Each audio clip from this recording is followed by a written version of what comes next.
Mango season peak पे है और मैंगो केक ना बने ये तो हो ही नहीं सकता। तो आज का वीडियो बहुत खास होने वाला है मैंगो लवर्स के लिए, जहाँ पे मैं आपके साथ शेयर करने वाली हूँ एगलेस मैंगो केक। बहुत ही रिफ्रेशिंग होने वाला है, ब्रस्ट ऑफ मैंगो फ्लेवर, बहुत ही लाजवाब, बहुत ही मॉइस्ट, बहुत ही स्पॉन्जी। तो चलिए फटाफट से इस मैंगो केक की रेसिपी देखते हैं और जानते हैं कि किस तरीके से हम बहुत ही खूबसूरत सा फ्रेश मैंगो का यूज करते हुए हम रोज बना सकते हैं, जिससे हमारा सिंपल सा मैंगो केक और भी खूबसूरत हो जाए। इसके अलावा बहुत ही छोटे छोटे से टिप्स, लेकिन बहुत ही इंपॉर्टेंट टिप्स, जिससे आपकी मैंगो केक बहुत ही जबरदस्त बने। तो चलिए सबसे पहले हम वेट इंग्रेडिएंट की तैयारी कर लेते हैं।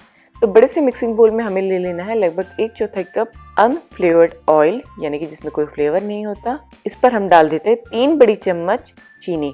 तो यहाँ पे मैंने फाइन वाला चीनी यूज किया हुआ है। इसके अलावा हम डाल देंगे लगभग हाफ टीन कंडेंस्ड मिल्क, और अगर ग्राम में कहा जाए तो ये है लगभग 200 ग्राम, और इसे हमें लगभग 1 से 1.5 मिनट के लिए अच्छे से बीट कर लेना है। इसके बाद हम डाल देंगे रूम टेम्परेचर वाला आधा कप दूध। सारी चीजें रूम टेम्परेचर पर ही होनी चाहिए। इसके अलावा यहाँ पे हम डाल देते हैं 1 बड़ी चम्मच एप्पल साइडर विनेगर। अगर आपके पास एप्पल साइडर विनेगर नहीं है तो यहाँ पे आप व्हाइट विनेगर यानी कि सफेद सिरका भी यूज कर सकते हैं। अब सारे वेट इंग्रेडिएंट को हमें फिर से 1 से 1.5 मिनट के लिए अच्छे से बीट कर लेना है। तो चलिए मूव होते हैं नेक्स्ट स्टेप में, जहाँ पे हम ड्राई इंग्रेडिएंट की तैयारी करेंगे। तो यहाँ पे बड़े से मिक्सिंग बोल में मैंने एक छन्नी रखा हुआ है और उस पर हमें डाल देना है मैदा। तो आप देख सकते हैं मैदे का किस तरीके से मैंने मेजरमेंट किया हुआ है, बिल्कुल फ्लैट। कभी भी दबाते हुए मैदा न भरे, स्कूप आउट करें और उसके टॉप को फ्लैट कर दें। तो इस तरीके से हमें ले लेना है लगभग 1 कप प्लस 1/4 कप, यानी कि 1 कप के साथ में हमें और डाल देना है 1/4 कप मैदा। तो आप कभी भी मेजरमेंट करते हैं ड्राई इंग्रेडिएंट का, तो आप देख सकते हैं मैंने बेकिंग पाउडर को भी किस तरीके से फ्लैट किया हुआ है। तो सेम इसी तरीके से फ्लैट करते हुए ही कोई भी इंग्रेडिएंट ले। आधी छोटी चम्मच बेकिंग सोडा, चुटकी भर नमक, बिल्कुल चुटकी भर। अब इन सारे ड्राई इंग्रेडिएंट को हमें मिला लेना है। तो चलिए मूव होते हैं नेक्स्ट स्टेप में, जहाँ पे हम वेट इंग्रेडिएंट में मिलाने वाले हैं ड्राई इंग्रेडिएंट। मैदा के मिक्सचर को कभी भी एक साथ वेट इंग्रेडिएंट में न मिलाएं, बैचेस में मिलाते जाए, क्योंकि अगर आपने सारे इंग्रेडिएंट को एक साथ मिला दिया तो हो सकता है कि लम्स आ जाए और सारी चीजें एक साथ मिलेगी भी नहीं। कट एंड फोल्ड मेथड का यूज करते हुए इन सारी चीजों को मिला लीजिए, या फिर अगर आप चाहे तो इसे हैंड बीटर के हेल्प से भी सारी चीजों को कंबाइन कर सकते हैं। लेकिन इस बात का ख्याल रखिएगा कि यहाँ पे आपको ओवर मिक्स नहीं करना है, सिर्फ सारी चीजों को कंबाइन करना है। जिस तरीके से हमने वेट इंग्रेडिएंट को मिलाया था लगभग 1 से 1.5 मिनट के लिए, वैसा रूल यहाँ पे फॉलो नहीं होता है, सिर्फ कंबाइन होना चाहिए। साथ में हम बना रहे हैं मैंगो केक, तो हम डाल देते हैं यहाँ पे फ्लेवर के लिए मैंगो एसेंस। अगर आपके पास मैंगो एसेंस नहीं है तो आप वनीला एसेंस भी डाल सकते हैं। इसके अलावा थोड़े से चॉप्ड किए हुए मैंगो। अब सारे इंग्रेडिएंट को हमें एक बार मिला लेना है। आप बैटर की कंसिस्टेंसी भी देख सकते हैं, बहुत ज्यादा गाढ़ी या फिर बहुत ज्यादा पतली नहीं है, बिल्कुल परफेक्ट पोरिंग कंसिस्टेंसी वाली है। तो चलिए अब इस केक बैटर को हम डाल देते हैं केक पैन पर। तो यहाँ पे मैंने ऑलरेडी केक पैन को ग्रीस करके रखा हुआ था और जिस पर मैंने पार्चमेंट पेपर लिया हुआ है। तो यहाँ पे मैं यूज कर रही हूँ 2 6 इंच का केक पैन, और इस केक बैटर को हमें इक्वल अमाउंट में दोनों पैन पर डाल देना है। तो जब इस बैटर को आप डिवाइड करते हैं पैन पर, तो इस बात का ख्याल रखिएगा कि दोनों पैन पर इक्वल अमाउंट में ही बैटर हो। नहीं तो होगा क्या, अगर आपने दूसरे पैन पे ज्यादा बैटर डाल दिया तो उसका जो कुकिंग टाइम है वो थोड़ा सा लंबा हो जाएगा और दोनों केक एक साथ बेक नहीं होगी। और लेयर केक बना रहे हैं तो दोनों केक का लेयर भी इक्वल नहीं होगा। तो यहाँ पे आपको थोड़ा सा ध्यान देना पड़ जाता है कि दोनों बैटर इक्वल अमाउंट में ही डिस्ट्रीब्यूट हो दोनों पैन पर। इसके अलावा अगर आप चाहे तो इस केक बैटर को सिंगल 8 इंच के केक पैन में भी बना सकते हैं। तो चलिए इस केक पैन को अब हम डालते हैं अवन पर। तो अवन को मैंने ऑलरेडी प्रीहीट करके रखा था 350 फ़ारेनहाइट में, और अगर सेल्सियस में कहा जाए तो 180 डिग्री सेल्सियस। अब इसे हमें बेक करना है लगभग 30 से 35 मिनट के लिए, या फिर जब तक हमारा केक पूरी तरीके से बेक ना हो जाए। अगर आपको आज की रेसिपी अच्छी लग रही है तो प्लीज इसे लाइक करना और शेयर करना ना भूले। इसके अलावा मम्मा सुपर किड्स में नए हैं, अभी तक सब्सक्राइब नहीं किया है तो इसे तुरंत सब्सक्राइब कर ले, जिससे आपको इसी तरीके से बहुत ही इंटरेस्टिंग रेसिपीज के आइडियाज, साथ में पेरेंटिंग के आइडियाज भी मिलते रहेंगे। तो आप देख सकते हैं हमारा केक बहुत अच्छे से बेक हो चुका है, और इसे चेक करने का सबसे अच्छा तरीका यह है कि आप सेट स्टिक के हेल्प से केक के सेंटर में प्रिक करके देखिए। अगर हमारा सेट स्टिक क्लियर निकल रहा है, इसका मतलब हमारा केक परफेक्ट बेक है। अब इस केक को हम रख देते हैं कूलिंग रैक पर लगभग 10 मिनट के लिए। जब हमारा केक थोड़ा सा ठंडा हो जाएगा तब इसे हम डीमोल्ड करेंगे। अगर आप चाहते हैं कि आपके मैंगो केक का बेस बिल्कुल नेचुरल येलो कलर का आना चाहिए, इसके अलावा उसका टेस्ट बहुत ही बेहतरीन मैंगो का आना चाहिए। तो उस पर मैंने ऑलरेडी वीडियो बना चुका है जहाँ पे मैंने आपके साथ शेयर की हुई है मैंगो प्यूरी यूज़ करते हुए बहुत ही ज़बरदस्त सी केक की रेसिपी, जहाँ पे आप बिना फ्रोस्टिंग किए हुए भी उस केक को एंजॉय कर सकते हैं या फिर उस केक के बैटर को यानी उसके बेस को इस मैंगो लेयर केक में भी यूज़ कर सकते हैं।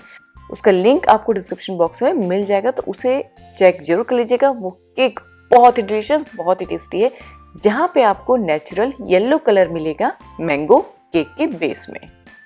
लगभग 10 मिनट हो चुके हैं और केक हमारा थोड़ा ठंडा हो चुका है, तो चलिए अब इसे हम डीमोल्ड करते हैं।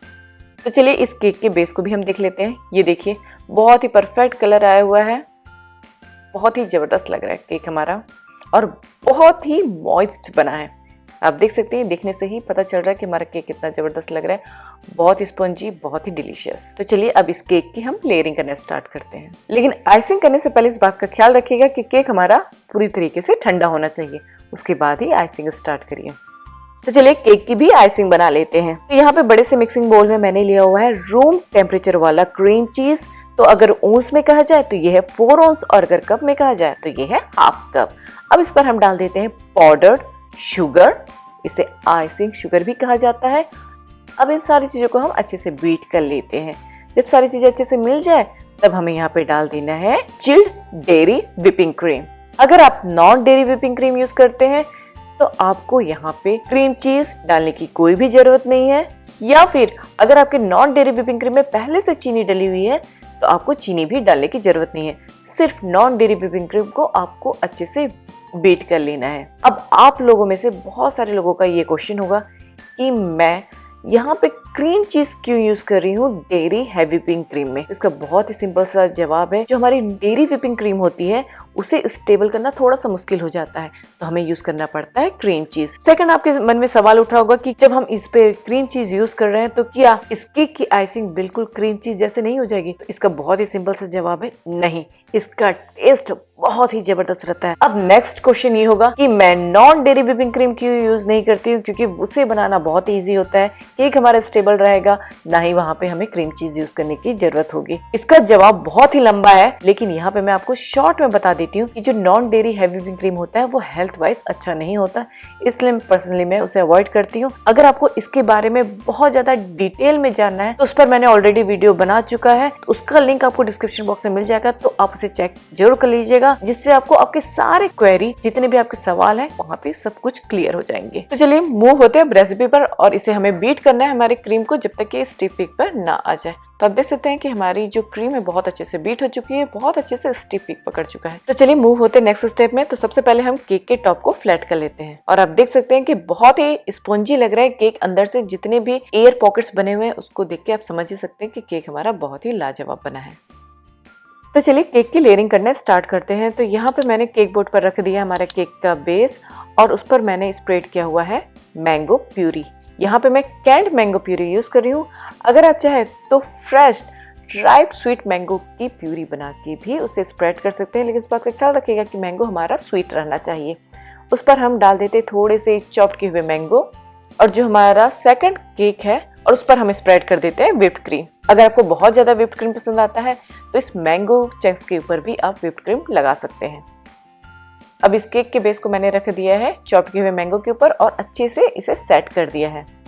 अब चारों तरफ से हमें इसे कवर कर देना है हमारे व्हिप्ड क्रीम से। तो सबसे पहले हम इसकी करेंगे क्रम कोटिंग। क्रम कोटिंग करने के बाद इसे लगभग आधा घंटा के लिए रेफ्रिजरेटर में सेट करने के लिए रख देते हैं। इसके बाद इसकी फिनिशिंग करेंगे। तो लगभग आधे घंटे हो चुके हैं और केक हमारा अच्छे से सेट हो चुका है। तो इस पर हम आइसिंग करना स्टार्ट करते हैं। चारों तरफ आइसिंग को इस तरीके से लगाते हुए स्प्रेड करते जाए और बिल्कुल स्मूथ सा फिनिशिंग देती जाए। इसके टॉप को आपको बहुत ज्यादा फिनिशिंग देने की बिल्कुल भी जरूरत नहीं है, क्योंकि इसके टॉप पर हम बनाएंगे बहुत ही खूबसूरत सा फ्रेश मैंगो का यूज करते हुए रोज। तो चलिए अब मैंगो को कट करना स्टार्ट करते हैं। तो मैंगो को मैंने यहाँ पे पील कर लिया हुआ है और इसे सबसे पहले लेंथ वाइज इस तरीके से पतला पतला लंबा कट कर लिया है। तो सबसे पहले हमें मैंगो को वर्टिकल कट कर लेना है, उसके बाद थोड़े से हम हॉरिजॉन्टल कट कर लेंगे, और जो वर्टिकल कट वाले रहेंगे यानी कि जो लेंथ वाइज लंबे लंबे कट रहेंगे उससे हम बिग वाले रोज पेटल बनाएंगे, और जो हॉरिजॉन्टल कट करे रहेंगे हम उसके हम छोटे छोटे से पेटल्स बना लेंगे। इस तरीके से हमें 2 तरीके की मैंगो की कटिंग करनी है। अब इस केक पर मैंने 1mm की पाइपिंग टेप लगाते हुए डिजाइन बना लिए हैं। ये टोटली ऑप्शनल है, अगर आपको डिजाइन नहीं बनाना तो इसे टोटली स्किप भी कर सकते हैं या फिर सिंपल से डिजाइन भी बना सकते हैं। चलिए अब मैंगो के स्लाइस को हम अरेंज करते जाते हैं। तो सबसे पहले जो हमारे वर्टिकल कट किए हुए थे, यानी कि जो लेंथ वाइज लंबे मैंगो स्लाइस है, उसे हमें अरेंज करना है। उसके बाद जो छोटे वाले स्लाइस रहेंगे उसे हम सेंटर पर अरेंज करते जाएंगे और इस तरह से हमारा बहुत ही खूबसूरत सा मैंगो स्लाइस का रोज बनके रेडी हो गया। और आप देख सकते हैं दिखने में बहुत ही खूबसूरत लग रहा है और ये केक बहुत ही लाजवाब लग रहा है, बहुत ही टेस्टी लग रहा है। तो नेक्स्ट टाइम से आप बहुत ही आसानी से इस तरह से फ्रेश मैंगो के रोज बना सकते हैं। तो देखा आपने कितने आसानी से हम इस मैंगो के स्लाइस को रोज में चेंज कर सकते हैं और इसे बनाना कितना आसान है। बस कुछ सिंपल से स्टेप्स होते हैं जो मैंने आपके साथ में शेयर कर दिए। अगर आपको ये अच्छी लगे तो प्लीज इस रेसिपी को लाइक जरूर करें। तो ये रहा हमारा बहुत ही लाजवाब सा मैंगो लेयर्ड केक, दिखने में जितना खूबसूरत, खाने में बहुत ही टेस्टी। अगर आप मेरे बताए हुए सारे स्टेप्स को ध्यान से फॉलो करेंगे तो आई एम श्योर आप हमेशा इसी तरीके से ही मैंगो केक बनाएंगे। अब इस केक को हम थोड़ा सा और डेकोरेट कर लेते हैं। ये टोटली ऑप्शनल है, मुझे थोड़ा सा इसे और डेकोरेट करने का मन कर रहा है। तो यहाँ पे मैं बचे हुए मैंगो प्यूरी से नीचे इसके बेस को इस तरीके से डिजाइन बनाते जा रही हूँ। तो decoration is just totally up to you, जिस तरीके से आपको डेकोरेशन करना है उस तरीके से कर सकते हैं। तो अपने स्पेशल ओकेजन को और भी स्पेशल बनाने के लिए इस समर सीजन में इस मैंगो केक को जरूर ट्राई करिएगा। जब आप इस तरीके से केक बनाएंगे तो आई एम श्योर कोई बता ही नहीं सकता कि इस केक को आपने घर पर बनाया था। देखने में और खाने में बहुत ही टेस्टी बना हुआ है, बहुत ही स्पॉन्जी, बहुत ही डिलीशियस। तो चलिए अब इस केक को हम कट करके भी देख लेते हैं। ये देखिए बहुत ही लाजवाब लग रहा है। जो हमने मैंगो चंक्स डाले हुए थे केक पर वो भी दिख रहे हैं हमें। इसके अलावा जो हमने केक पर लेयरिंग की हुई थी मैंगो प्यूरी की और आइसिंग की, वो भी बहुत ही जबरदस्त लग रहा है, बहुत ही मॉइस्ट, बहुत ही जबरदस्त। तो ये रहा हमारे मदर्स डे का special mango cake. So happy mother's day to all lovely mom. चाहे मदर्स डे हो या फिर आपके घर का कोई स्पेशल ओकेजन, इस तरीके से आप जब होममेड केक बनाते हैं तो उस केक का टेस्ट और भी जबरदस्त हो जाता है। अगर आपको घर पर केक बनाना पसंद आता है तो मैंने बहुत सारी केक की रेसिपी ऑलरेडी अपलोड कर चुकी है। उन सब का लिंक आपको डिस्क्रिप्शन बॉक्स में मिल जाएगा। वहाँ पे मैंने प्रॉपर एक प्लेलिस्ट बना के रखा है, तो उसे भी आप जरूर चेक कर लीजिएगा। तो चलिए मिलते हैं एक नए वीडियो के साथ में। Thank you, bye bye. इसे लाइक, शेयर और सब्सक्राइब करना ना भूले मम्मा सुपर किड्स को। Happy Mother's Day! Happy Mother's Day to all lovely moms.